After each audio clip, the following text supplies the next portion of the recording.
Asalaamu calaykum waraxmatullaahi wabarakaatu. Waan salaam dhamaan walaalay Soomaaliyeed meel kastoo joogtaan oo markale walaashin xabsi shire kusoo dhawaada channelkayga hooyada maanta waxaa idiin wadaa alaab yar oo timaha bixinayso timaha hadii yani xaad iyo foodi ka gagaaban yihiin ka caawinayso inay foodi ku dheereyso. Dad waxaa jirta tintooda foodi ay uga gaaban tahay markaan ciyaalkayga xoogaa tintooda foodi khafiif ka tahay ayaga dartooda u sameeyay.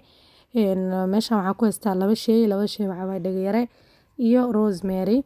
Dhagayaraha oo nool waxaan ku shubay laba qaando rosemary qofka u baahan bakaaro yaalaa iyo meelaha qashqashka mudaawaadka waxaas lagu gado.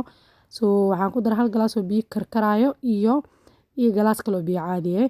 Kabacdi markay biyaha la dhigtid waxaa sameynaya habeenkii la dhigay subax kale markaas soo kacdid waxaa u imaanaya soo sida shaaxi camal noqday gaduud oo noqday. Kabacdi qashinka ka meeraysa kabacdi waxaa ku shubanaysaa caagadaha loogu talagalay buufiska oo lagu buufiyo ayagana bakaara ka helaysaa meelaha oo sunta iyo waxaas lagu gado. Kan waaweynka hadda midka caaga weyn oo buufiskan meesha nimanka sunta iyo waxaas gadaan kuwa yarka laakiin ayagana waxaa ka helay meelaha oo mudaawaadka iyo waxaas lagu gadaa ka helaysaa caag yarka. Marka caag weynka marka hore taaniya initially soo gatay u rabay inaan ku buufiyo kabacdi waxaan dareemay afkiisa buufiskiisina way anficaynin oo xoog u soo saarayo biyaha yacni biyo badan oo soo saaraya. Marka biyaha waxaa la rabaa timaha in lagu buufiyo tintii ku dhaqan oo nadiif ah maalin kasta ku buufinaysaa.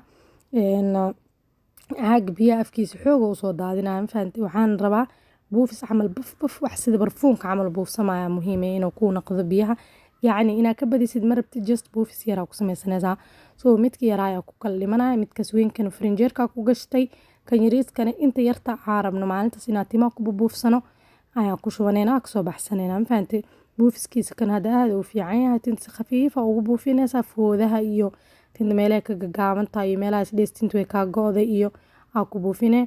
Anad ciyaalkayga u sameeyay oo timooda xaad badan ay leedahay magacaas xaadis u dheereyso xaqiiqatan weyn u dheereyso xaad way soo dheeraad sidii ahayd totally way iska bedeshay oo tijaabo aan soo sameeyay waa waqti badan aan sugayay adiga waqti badan isbuuci 2 mar 3 mar camal hada ku buufisid way kugu filan tahay hada maalin kas ku buufi karto caajis aadan qabinne maasha Allah waaye ka faa'iideysti insha Allah waxa anaga timaha inoo koraan waa iska jecelnaa laakiin problemkeena waxa waaye joogteen waxa la malihin tinta hadii mar walba gacan lagu haayo oo la joogteeyo saliid la mariyo la qurxiyo way iska dheeraanayso. Marka soo tijaabiye insha Allah wixii aad kala kulantiin ay la soo wadaag insha Allah waxaan rajeynayaa inaad ka faa'iidi doontiin.